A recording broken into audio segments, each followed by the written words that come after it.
नमस्कार दोस्तों, मैं काजल उपाध्याय और आप सभी का स्वागत है मेरे चैनल एस फॉर स्टडी की एक और नई वीडियो में। आज की इस वीडियो में हम बात करने वाले हैं विषमता की समस्या के बारे में। सबसे पहले हम जानेंगे विषमता की अवधारणा, उसके बाद हम जानेंगे विषमता का अर्थ और उसके बाद हम जानेंगे विषमता की विशेषताएं। तो ये जो टॉपिक है, ये टॉपिक आपका समाजशास्त्र का है, भारतीय ग्रामीण समाजशास्त्र। ठीक है, तो इस वीडियो को शुरू करते हैं। बात करते हैं विषमता की अवधारणा की। विषमता समता के विपरीत अर्थ को स्पष्ट करने वाली एक अवधारणा है।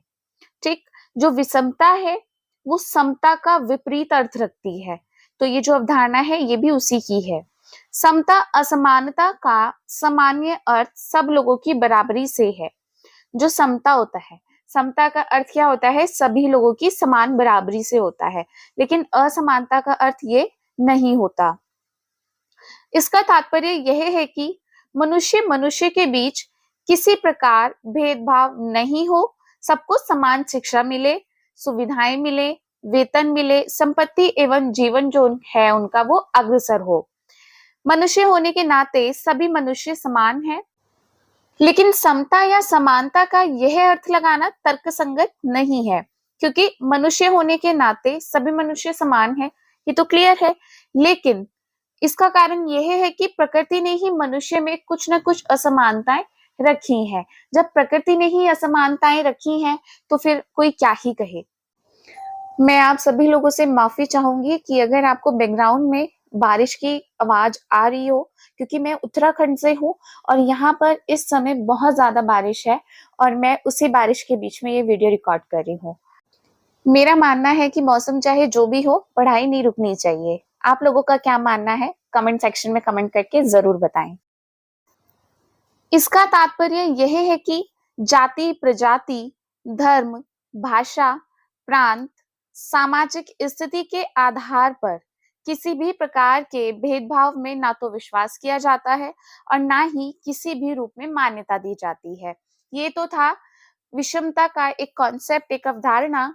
अब जानेंगे विषमता का अर्थ। अब विषमता का अर्थ क्या है? व्यक्तियों को अपने व्यक्तित्व के पूर्ण विकास के समान अवसर प्राप्त नहीं होना, समाज में विशेष अधिकारों का पाया जाना, जैसे जन्म, जाति, प्रजाति, व्यवसाय, धर्म, भाषा, आय व संपत्ति के आधार पर भी अंतर पाया जाना तथा इन आधारों पर व्यक्ति व्यक्ति तथा समूह और समूह के बीच ऊंच नीच का भेद मानना एवं सामाजिक दूरी बरतना। अब इसी लाइन को दोबारा से आप खुद से पढ़िए। व्यक्ति को अपने व्यक्तित्व के लिए, अपने व्यक्तित्व के पूर्ण विकास के लिए भी जब समान अवसर प्राप्त नहीं होते, समाज में विशेष अधिकारों का पाया जाना। अब कुछ लोगों के लिए कुछ विशेष अधिकार हैं और कुछ लोगों के लिए वो अधिकार नहीं है। जन्म, जाति, प्रजाति, व्यवसाय, धर्म और भाषा में भी क्या पाया जाता है? अंतर पाया जाता है तथा इन आधारों पर दो व्यक्तियों में, दो समूहों में ऊंच नीच का भेद और जो सामाजिक दूरी होती है वो बरतने लग जाती है। शक्ति, सत्ता व प्रभुत्व का भी असमान वितरण देखने को मिलता है। सामाजिक विभेद तथा उत्पादन के साधनों पर भी समान अधिकार विषमता को व्यक्त करते हैं। अब आप देखिए कि जो उत्पादन के भी क्या है, साधन है, उनमें क्या होता है कि उनमें भी आपको जो अधिकार है उनमें समानता नहीं मिलेगी, आपको उनमें भी विषमता देखने के लिए मिलेगी। अब आप इसे एक छोटे से एग्जाम्पल से समझने की कोशिश कीजिए। अगर मैं इसको ग्रामीण क्षेत्र के एग्जाम्पल देके आपको समझाऊं, क्योंकि बेसिकली ये जो टॉपिक है ये ग्रामीण समाजशास्त्र का ही टॉपिक है। भूस्वामी तथा भूमिहीन श्रमिक, एक है भूस्वामी जिसके पास भूमि है और एक है भूमिहीन श्रमिक जिसके पास भूमि नहीं है। अब इनकी जो सामाजिक परिस्थितियां हैं उनमें पाए जाने वाले अंतर के कारण उन्हें प्राप्त जीवन अवसरों तथा जीवन शैलियों में भी अंतर आपको देखने के लिए मिलेगा। जीवन शैलियों में अंतर देखने के लिए कैसे मिलेगा? क्योंकि जो भूस्वामी है, अब जाहिर सी बात है कि उसके पास भूमिहीन श्रमिक से ज्यादा पैसा होगा। अब ज्यादा पैसा होगा तो फिर जो उसके रहन सहन है, उसका जो खान पीन है, उसका जो उठना बैठना है, उसमें भी काफी फर्क देखने को मिलेगा। उन दोनों व्यक्तियों में बिल्कुल भी समानता आपको देखने के लिए नहीं मिलेगी। सिर्फ मतलब आप ये देखिए कि दोनों की जीवन शैली में भी इतना फर्क आ जाएगा कि विषमता आपको खुद ब खुद देखने के लिए मिलेगी। आप 5 मिनट के लिए वीडियो को पॉज कीजिए और आप सोचिए कि एक भूस्वामी है और दूसरा भूमिहीन श्रमिक है। अब इन दोनों के बीच में आपको कौन कौन सी इनइक्वालिटी दिखाई देती है? बस वही विषमता है। आंद्रे बिताई यह स्पष्ट करने का प्रयत्न करते हैं कि बिना परंपराओं तथा नियमों के समाज की कल्पना नहीं की जा सकती। एक समाज के लिए परंपरा और नियमों का होना आवश्यक है, आंद्रे बिताई के अनुसार। उनके अनुसार परंपराएं और नियम ही सामाजिक असमानता को जन्म देते हैं। अब परंपरा और नियम कैसे हो सकते हैं एक सामाजिक असमानता का कारण? क्योंकि अब कुछ कम्युनिटी की जो परंपराएं हैं वो अलग होंगी, कुछ की अलग होंगी। अब जब दोनों की ही अलग अलग हैं तो क्या है कि परंपराओं में भी क्या है, विषमता है। अब नेक्स्ट हम बात करेंगे विषमता की विशेषताओं की, कैरेक्टरिस्टिक्स ऑफ इनइक्वालिटी। बात करते हैं पॉइंट नंबर 1 की। विषमता एक सामाजिक तथ्य है। अब जो विषमता की समस्या है कि पूरे समाज की समस्या है, इसीलिए ये एक सामाजिक तथ्य है। विषमता एक सामाजिक तथ्य है और इसकी प्रकृति भी सामाजिक है, अर्थात यह कुछ व्यक्तियों तक ही सीमित नहीं होती वरन संपूर्ण समाज में व्याप्त होती है। अब जो विषमता है, क्या आपको लगता है कि ये सिर्फ एक या दो व्यक्तियों के बीच की ही होती है? बल्कि ये पूरे समाज की होती है। ये किसी एक या दो व्यक्तियों की नहीं होती, अपितु संपूर्ण समाज में ये व्याप्त होती है।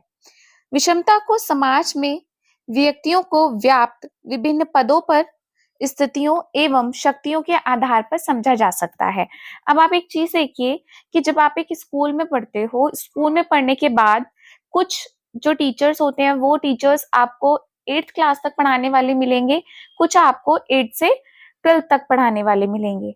तो उनमें भी क्या है, विषमता है। यानी कुछ 8th तक के लिए बने हैं और कुछ 12th तक के लिए बने हैं। ऐसे ही जो आपकी सामाजिक संस्थाएं होती हैं वो भी समाज में विषमता उत्पन्न करने का कार्य करती हैं। अब सामाजिक संस्थाएं कौन कौन सी? जैसे आपका हो गया धर्म, शिक्षा, परिवार, विवाह, राजनीति और अर्थव्यवस्था। ये सब क्या है? ये सामाजिक संस्थाएं ही होती हैं। तो ये था आपका फर्स्ट पॉइंट, ये तो आपको क्लियर हो गया होगा। बढ़ते हैं आगे नेक्स्ट पॉइंट की तरफ, पॉइंट नंबर 2 की तरफ। पॉइंट नंबर 2 है विषमता का स्वरूप एक समाज से दूसरे समाज में भिन्न होता है। वो कैसे? जानेंगे। विश्व के सभी समाजों और सभी कालों में विषमता का समान स्वरूप नहीं रहा है। विश्व के समाज में और जितने भी काल हुए हैं अब तक, उनमें सभी में विषमता का कैसा स्वरूप रहा है? समान नहीं रहा है, बल्कि देश एवं काल के अनुसार इसके अनेक स्वरूप देखे जा सकते हैं। अब किसी देश में कुछ और है और किसी काल में कुछ और। अब जैसे मध्य युग की बात करें तो मध्य युग में दास एवं स्वामी विषमता के 2 स्वरूप हैं। भारत में जाति के आधार पर होता है और पश्चिमी देशों पर किसके आधार पर होता है? वर्ग के आधार पर। इसीलिए सभी जगह विषमता क्या है? व्याप्त है। बात करते हैं पॉइंट नंबर 3 की। विषमता में समयानुसार परिवर्तन होते रहते हैं। जो इनइक्वालिटी है उसमें समय के हिसाब से परिवर्तन होते रहते हैं, चेंजेस होते रहते हैं। विषमता में स्थिरता नहीं पाई जाती, बल्कि समय के साथ साथ इसमें परिवर्तन भी आता है।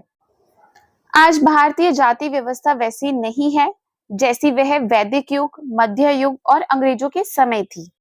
समय के साथ साथ बदलाव आते ही रहते हैं। फिर चाहे आप आधुनिक युग की ही बात कर लीजिए, परिवर्तन ही संसार का नियम है, ये चीज यहाँ पर अप्लाई होती है।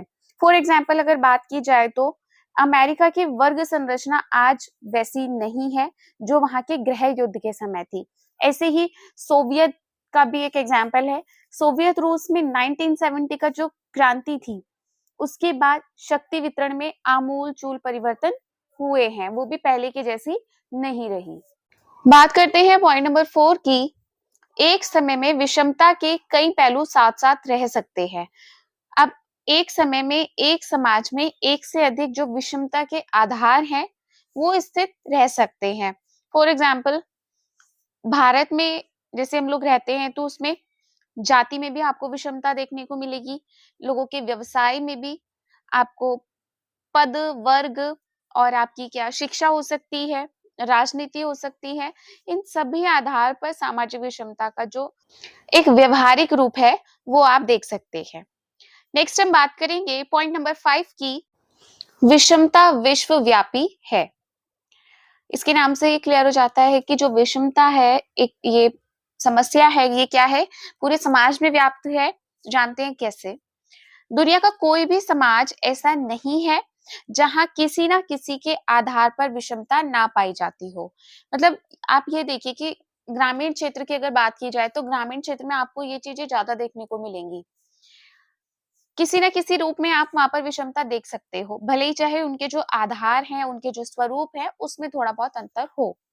इसके आधारों एवं स्वरूप में अंतर हो सकता है, लेकिन विषमता सभी समाजों की विशेषता रही है। फिर चाहे आप शिक्षा में विषमता देख लो, आप किसी के व्यवसाय में विषमता देख लो। अब आप ये देख लो कि जो ग्रामीण क्षेत्र में किसान है ना, उन किसानों में भी आपको विषमता देखने को मिलेगी। कैसे? भूमि के आधार पर। किसी के पास ज्यादा जमीन है, किसी के पास कम जमीन है, किसी के पास ज्यादा मजदूरी करने के लिए मजदूर है और किसी के पास वो भी नहीं है। तो विषमता किसी ना किसी रूप में आपको समाज में व्याप्त जरूर मिलेगी। तो दोस्तों, आज की वीडियो यहीं समाप्त होती है।